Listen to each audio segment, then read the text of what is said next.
అంటే నాకు తప్పు లేకపోయినా మీరు అక్కడ కామెంట్స్ లో చెప్తున్నారు, వీళ్ళు చేశాక కూడా మీరు అక్కడ చెప్పకుండా సైగలు చేస్తున్నారు. సో అక్కడ నాకు నా మీద ఎందుకో గ్రడ్జ్ పెట్టుకున్నారని కూడా అర్థమైంది. Chandrabose garu, we all know he's a lyricist. So ఆయన రెస్పాన్సిబిలిటీ లిరిక్స్ తప్పులుంటే ఆయన చెప్పాలి. సో నన్ను ఫస్ట్ 2 ఎపిసోడ్స్ బాగా మెచ్చుకున్నారు. ఇలాగా ప్రతి నోట్ కానీ భావం కానీ అసలు వదలకుండా పాడుతామని కూడా చెప్పారు నాకు. అయితే రాముడు రౌండ్ లో వీళ్ళందరు ట్రూ కలర్స్ అన్ని బయటపడ్డాయి. ఫస్ట్ సునీత గారిది నేను చెప్పినట్టు మైక్ లో మాట్లాడేశారు, ఇండియన్స్ ఉన్నాయని నాకు తెలియక.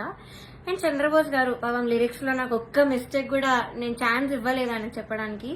సో దానిలో చెప్పలేక ఆదృత లేదు అని ఒక కామెంట్ ఇచ్చారు.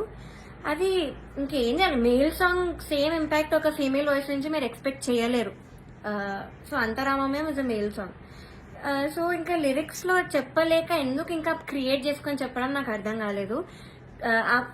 అదే రౌండ్ లో ఒక అమ్మాయి లిరిక్స్ మర్చిపోయింది రాముడి పాటలో, అది మాత్రం ఆయన మెన్షన్ చెయ్యలేదు. Being a lyricist and responsibility ఉండి కూడా ఆయన చెప్పలేదు. ఆ రౌండ్ లో లిరిక్స్ మర్చిపోయింది, చెప్పలేదు. ఇంకా మమ్మల్ని ఏడ్పించేసావు అది ఇదని చెప్పింది. చాలా మంది చేతిలో రాసుకొని వచ్చారు, అది కూడా ఆయన చెప్పలేదు, అది కూడా కౌంట్ చేయలేదు. కానీ నాకు మాత్రం లేని నెగిటివ్ పాయింట్స్ అన్ని, ఆయనకు అవసరం లేని నెగిటివ్ పాయింట్స్ అన్ని కూడా చెప్పారు. లిరిక్స్ లో మాత్రం నేను ఇప్పటివరకు ఆయనకు ఒక్క ఛాన్స్ కూడా ఇవ్వలేదు సాంగ్స్ లో. I never made a mistake lyrics point of view అయితే అస్సలు చేయలేదు. మీరే చూడండి, మీకే అర్థమవుతుంది. సో ఇది కూడా మీకు న్యాయం అనిపిస్తుందా?